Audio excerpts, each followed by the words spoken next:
भारतीय संस्कृति में यज्ञ, योग एवं आयुर्वेद जैसी अमूल्य विद्याएं हैं, जिसका मूल है वेद। इतिहास की ओर दृष्टि डालें तो भगवान राम, भगवान कृष्ण से लेकर राजा महाराजाओं, ग्रामवासियों व अरण्यवासी ऋषियों की कुटियों तक नित्य व नैमित्तिक यज्ञों का प्रचलन देखने को मिलता है। न होता प्रदूषण और रोगों का वार, करते यदि यज्ञ योग पेड़ पौधों का विस्तार। यज्ञ योग पेड़ पौधों का विस्तार। यज्ञ शिष्टा सिनः संतो मुच्यन्ते सर्वकिल्बिषैः, भुञ्जते ते त्वघं पापा ये पचन्त्यात्मकारण। अर्थात जो यज्ञ शेष बचे हुए अन्न का पान करते हैं, प्रसाद को प्राप्त करते हैं, प्रसाद को ग्रहण करते हैं, वह मुच्यन्ते सर्वकिल्बिषैः, सभी प्रकार के पापों से, दोषों से मुक्त हो जाते हैं। भुञ्जते तु त्वघं पापा ये पचन्ति आत्मकारणा, जो केवल अपने पेट की आपूर्ति के लिए अन्न को पकाते हैं, वह अन्न नहीं अपितु पापी लोग पाप का भोग कर रहे हैं। आज प्रथम दिन यज्ञ से संबंधित कुछ महत्वपूर्ण और विशेष जो बातें हैं वो आपके साथ साझा करते हुए हम आगे के सत्र में आगे बढ़ेंगे। और आप सब लोग इस यज्ञ चिकित्सा प्रशिक्षण शिविर में जो भाग लिए हैं उनके लिए कुछ छोटी छोटी सूचनाएं। एक, आप यज्ञ योग आयुर्वेद चिकित्सा बुक, इसको आप जरूर अपने पास रखें। और दूसरी, वैदिक नित्य कर्म विधि बुक, ये भी आप यज्ञ चिकित्सा के कोर्स करने वाले सभी भाई बहन अवश्य अपने पास रखें। और जो पौरोहित्य का कोर्स कर रहे हैं उनको जिस प्रकार से प्रातःकाल बताया था, इस प्रकार से आप अपने कोर्स के अनुरूप संस्कार विधि और वैदिक नित्य कर्म विधि बुक खास अपने पास रखें। और चिकित्सा भी आप विशेष रूप से करना चाहते हैं, आगे बढ़ाना चाहते हैं, तो यज्ञ योग आयुर्वेद चिकित्सा, वैसे इससे संबंधित साहित्य हम भी आपको शेयर करेंगे, भेजेंगे, जैसे जैसे विषय आगे बढ़ता जाएगा वो करते जाएंगे। लेकिन उसके बावजूद भी आप अपने पास ये 3 बुक, एक संस्कार विधि, दूसरा वैदिक नित्य कर्म विधि और तीसरा यज्ञ योग आयुर्वेद चिकित्सा, ये 3 बुक को आप अपने पास जरूर मंगाएं और रखें। और उसकी आपको नंबर आदि भी वो भेजेंगे। दूसरा, हवन किट, समिधा सामग्री और घी।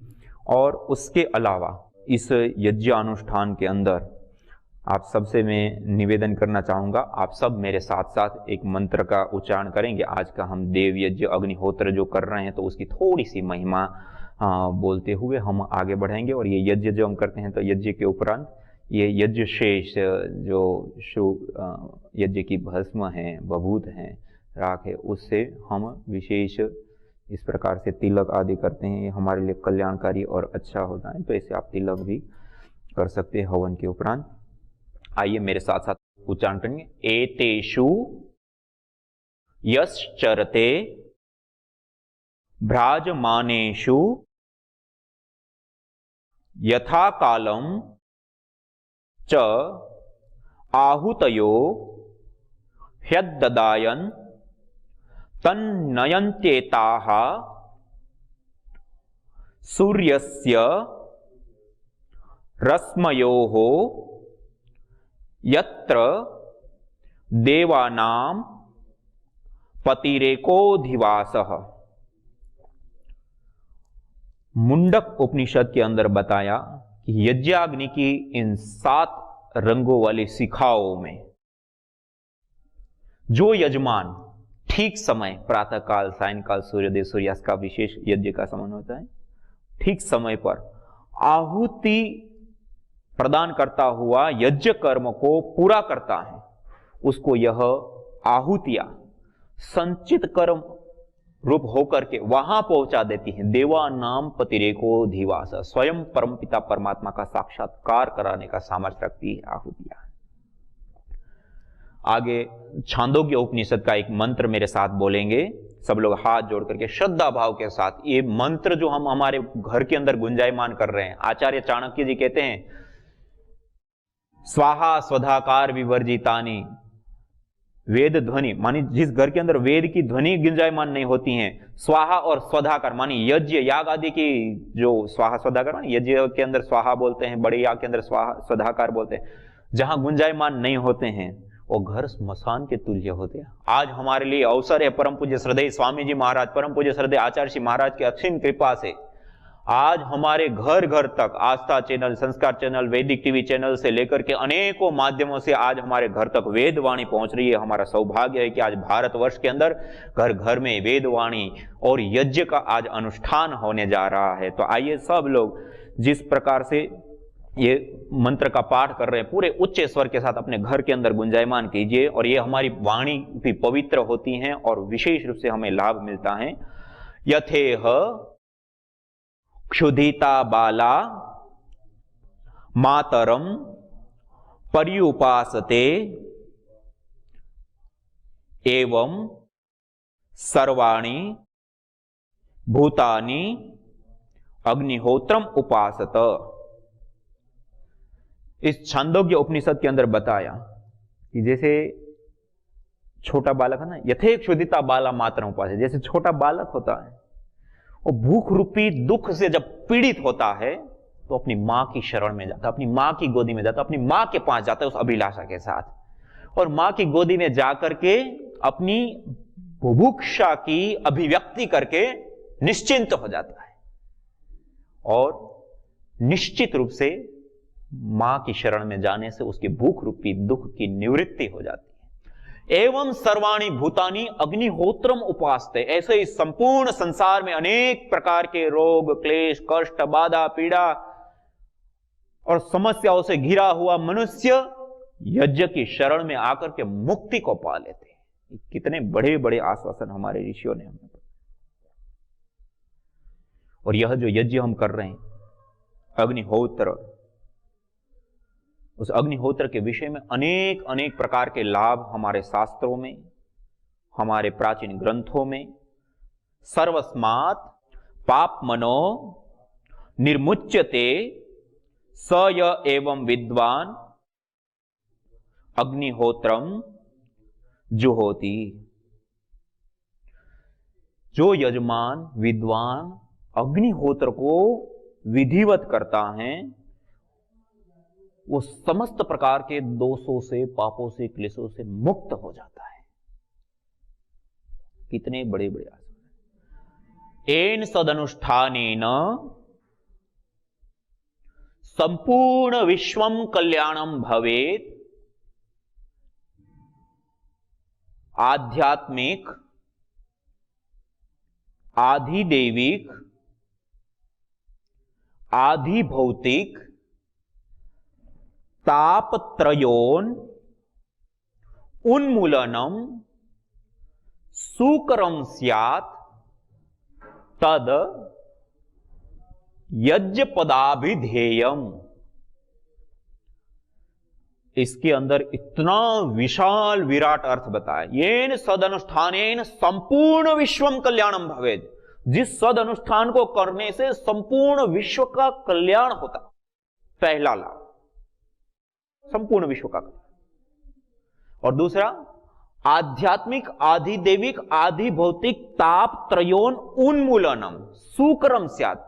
तीन प्रकार के ताप, आध्यात्मिक आधिदैविक और आधिभौतिक। हम मनुष्य जीवन जिस जीवन को जी रहे हैं उसमें जितने भी दुख क्लेश कष्ट बाधा पीड़ा आती है, ये तीन कारण होते हैं। पहला हमारा स्वयं के कारण से आध्यात्मिक दुख, दूसरा आधि भौतिक, हम एक जीव है, हमारे अतिरिक्त अन्य कई जीव है, मनुष्य भी है, कीट पतंग पशु पक्षी गाय भैंस घोड़े बकरी बहुत सारे। उन जीवों के माध्यम से किसी ने कटु वचन कह दिया, किसी ने ताड़ना कर दी मार दिया, या और भी किसी प्राणी के माध्यम से बिच्छू सांप आदि अन्य के माध्यम से जितने भी दुख मिलते हैं वो आधि भौतिक दुख है। और आधि दैविक जो देवीय आपदाओं से प्राप्त होते हैं, अतिवृष्टि हो गई, अनावृष्टि हो गई, भूकंप हो गए, बाढ़ आ गई, या इस प्रकार के अलग अलग तो ये सारे के सारे आधिदैविक, आध्यात्मिक, आधिदैविक और आधिभौतिक महर्षि कपिल जी ने सांख्य शास्त्र के द्वितीय सूत्र में कहा, अथ त्रिविध दुख अत्यंत निवृत्ति अत्यंत पुरुषार्थ। ये 3 प्रकार के दुख होते हैं, आध्यात्मिक, आधिदैविक और आधिभौतिक, और तीनों ही प्रकार के दुखों की अत्यंत निवृत्ति मानी उससे मुक्त हो जाना मुक्ति है। और यहां क्या कहा, येन सदनुष्ठानेन संपूर्ण विश्वम कल्याणम, संपूर्ण विश्व का जिससे कल्याण हो। और आध्यात्मिक, आधिदैविक, आधिभौतिक ताप त्रयोन उन्मूलनम सुक्रम स्यात्, ये तीनों ही प्रकार के तापों का उन्मूलन, दूर होना, सुक्रम सरल स्यात् हो जाए, तद यज्ञ पदाविधि, उसको यज्ञ पद से बोला जाता है, कहा जाता है। ये इतना बड़ा विशेष लाभ प्रदान करने वाला है व्यक्ति और विश्व में। इसलिए ऐसे उत्तम और श्रेष्ठतम कर्म को करने और सीखने के लिए आज हम प्रवृत्त हो रहे, आज हम सब लोगों का सौभाग्य है। और हमारे कोटि कोटि ऋषि भी इस बात को कहते हुए आ रहे हैं, मनुष्य के हाथ में परमपिता परमात्मा ने यज्ञ जैसा उत्तम कर्म देकर के मनुष्य को देवत्व कोटि में ला दिया है। मनुष्य यज्ञ करके देवता बन जाता है, देवत्व कोटि का व्यक्तित्व हो जाता है उनका, वो देवताओं को भी देने वाला हो जाता है। जबकि देवता हमें देते हैं, लेकिन हम जब अग्नि में आहुति देते हैं, अग्निर्वै देवानां मुखम का, अग्नि समस्त देवी देवताओं का मुख है, और इस यज्ञाग्नि के अंदर आहुति देकर के हम समस्त देवी देवताओं को देते हैं। पूज्य स्वामी अवधेशानंद गिरि जी महाराज तो यहां तक कहते हैं कि मनुष्य अथाह यज्ञ करके देवताओं को भी ऋणी बना देता है, देवता उसके प्रिय हो जाते हैं। जैसे कहते हैं ना कि किसी व्यक्ति की वाणी में इतनी बड़ी शक्ति है। होता यह है कि जब वो व्यक्ति यज्ञ करता है, हवन करता है, अग्निहोत्र करता है, देवीय शक्तियों को सूक्ष्म ऊर्जाओं के रूप में अन्न आदि का दान करता है, प्रतिदिन करता है, तो देवी शक्तियां हर दिन उसके इर्द गिर्द, उसके आसपास आती हैं और उसको ग्रहण करते हैं। होत्री, वेदों में कहा, मेरे साथ उच्चारण कीजिए, होत्री सदनम हरितम हिरण्ययम। जहां पर जिस घर में ये यज्ञ होता है, हवन होता है, वो देवालय, शिवालय हो जाता है, वहां देवी शक्तियों का वास होता है। व्यक्ति दर दर मंदिर मंदिर भटकता घूमता है, अपने घर के अंदर यज्ञाग्नि जलाइए, आप अपने घर को मंदिर बना देंगे, स्वर्ग बना देंगे। ये हमारे घर को स्वर्ग बनाने वाली वस्तु है, एक उत्तम वस्तु है। तो मैं कह रहा था कि ये जो यज्ञ है, जो हवन है, जो अग्निहोत्र है, वो मनुष्य को देवत्व से युक्त करता है, पवित्रता से युक्त करता है, उच्च चेतना से युक्त करता है। ये दृष्ट अदृष्ट भौतिक, आध्यात्मिक, लौकिक और पारलौकिक लाभ देने वाला है। हर प्रकार की सिद्धि यज्ञों के साथ जुड़ी हुई, ना केवल अदृष्टि। इसलिए देखो, श्री कामो यजेत, श्री की कामना है धन ऐश्वर्य, प्रजया पशुभेर ब्रह्म वर्चसेन अन्नाद्येन, ये सब भौतिक चीजों है, उसकी कामना भी यज्ञ से प्राप्ति बताइए। प्रजया पशुभेर ब्रह्म वर्चसेन अन्नाद्येन। पुत्र कामो यजेत, भौतिक वस्तु है, श्री कामो यजेत, पुत्र कामो यजेत। मानी यज्ञ एक उद्देश्य के लिए ही नहीं है, अलग अलग प्रकार के होते हैं। मूल रूप से यदि देखें तो यज्ञ का अर्थ है सिद्धि, या सिद्धि का माध्यम, सिद्धि का साधन। यज्ञ मानी सिद्धि। श्री कामो यजेत, पुत्र कामो यजेत, वृष्टि कामो यजेत, वृष्टि के लिए ना वृष्टि यज्ञ किया जाता है। इसी प्रकार से अलग अलग उद्देश्यों के लिए, जैसे भेषज यज्ञ वायेते ऋतु संधि सु प्रवर्तन्ते, सार्वजनिक आरोग्य के लिए ऋतु संधि काल में भेषज यज्ञ किए जाते हैं। जैसे ऋतु संधि काल, ठंडी और गर्मी की ऋतु संधि काल होता है, वर्षा और ठंडी का ऋतु जो बदलती है ऋतु, तो उस समय जो संधि काल होता है, उस संधि काल में विशेष रूप से रोग भारी मात्रा में उत्पन्न होते हैं, पैदा होते हैं, बड़ी मात्रा में लोग बीमार होते हैं। तो उस समय पहले ही अनागत रोगों के निवारणार्थ यज्ञ, भेषज यज्ञ, मानी जो अभी तक रोग आए नहीं हैं, आने वाले हैं, ऋतु संधि काल में आते हैं, हर बार पूर्व वर्ष में संधि काल में देखा गया है। वो रोग जो आए नहीं हैं, आने वाले हैं, उसका निवारण यज्ञ के माध्यम से किया जाता है। इसको कहते हैं भेषज यज्ञ। ऋतु संधि काल के दौरान किया जाता है। सार्वजनिक रोग निवारणार्थ किए जाते हैं। इसी प्रकार से जब वर्षा ऋतु आती है, एक विशेष नक्षत्रों का चयन किया जाता है, विशेष प्रकार से उसको एक साइंटिफिक तरीके से यज्ञ किया जाता है। और वृष्टि जब होने वाली होती है, उससे पहले बृहद बड़ी मात्रा में गाय का घृत और जड़ी बूटियों से हवन करके अत्यंत सूक्ष्म ऊर्जाएं बना करके अणु परमाणु के रूप में, नैनो पार्टिकल्स के रूप में, गैसेस के फॉर्म में उसको अथाह समुद्र के अंदर, वायु के अंदर ऊपर की ओर भेज दिया जाता है। और उससे सारे उस क्षेत्र में होने वाली जितनी भी वर्षाएं होती हैं, वो उस गाय के घृत आदि जो औषधियां हैं उससे भावित हो जाती हैं।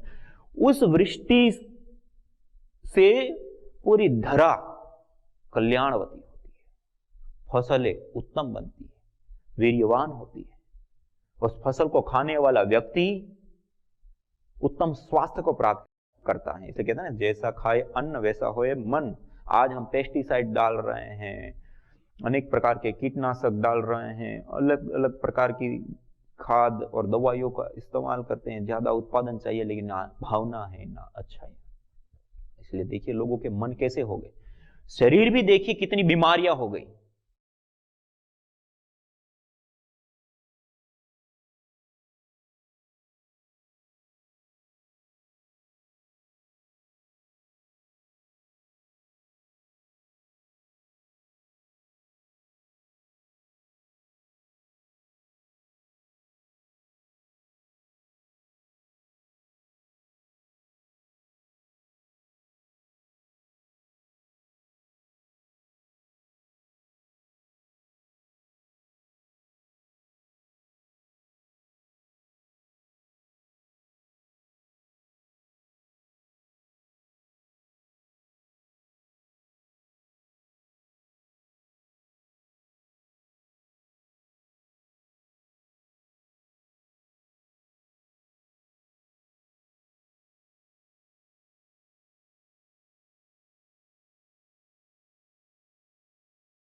ऐसे अब जब हम ओम का उच्चारण मंत्र से पूर्व करते हैं तब हम घृत को भरेंगे, और जब अंतिम में स्वाहा बोलते हैं तो स्वाहा के साथ हम आहुति देते हैं। ओम के साथ भरना है और स्वाहा के साथ आहुति देनी। एक शुरू की बात है। एक कोई भी ऐसा छोटा सा पात्र आप घृत के लिए रख सकते हैं जिसमें तपा हुआ, जैसे मेरे सामने आप देख सकते हैं गरम घी है, पिघला हुआ घृत है, तो ऐसा गरम घृत पिघला हुआ घृत होना चाहिए।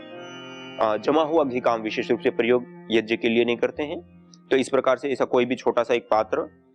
आज पूरी दुनिया में केवल वायु प्रदूषण से प्रतिवर्ष 70 लाख से अधिक लोग मौत के मुंह में समा जाते हैं। प्रकृति के साथ मनुष्य के ऊपर भी अब खतरे की घंटी बज चुकी है। विकास की दौड़ में हम प्रकृति का जतन करना भूल गए हैं। मनुष्य अन्न के बिना 3 महीने, पानी के बिना 3 सप्ताह जीवित रह सकता है, परंतु हवा के बिना 2 मिनट भी नहीं। वही हवा जो जीवन देती है आज जानलेवा हो गई है, जिसका समाधान है यज्ञ एवं वृक्षारोपण। वेद का उद्घोष है, अयम यज्ञो भुवनस्य नाभिः। यज्ञ पंचभूतात्मक देह से लेकर ब्रह्मांड तक में स्वास्थ्य एवं संतुलन को कायम करता है। वैज्ञानिक शोध दर्शाते हैं कि यज्ञाग्नि में उत्तम गुणवत्ता युक्त घृत, जड़ी बूटियां एवं समिधा आदि की मंत्रोच्चारण पूर्वक आहुति देने पर वो द्रव्य अत्यंत सूक्ष्म व आरोग्य वर्धक होकर हमें स्वास्थ्य एवं दीर्घायुष्य प्रदान करता है।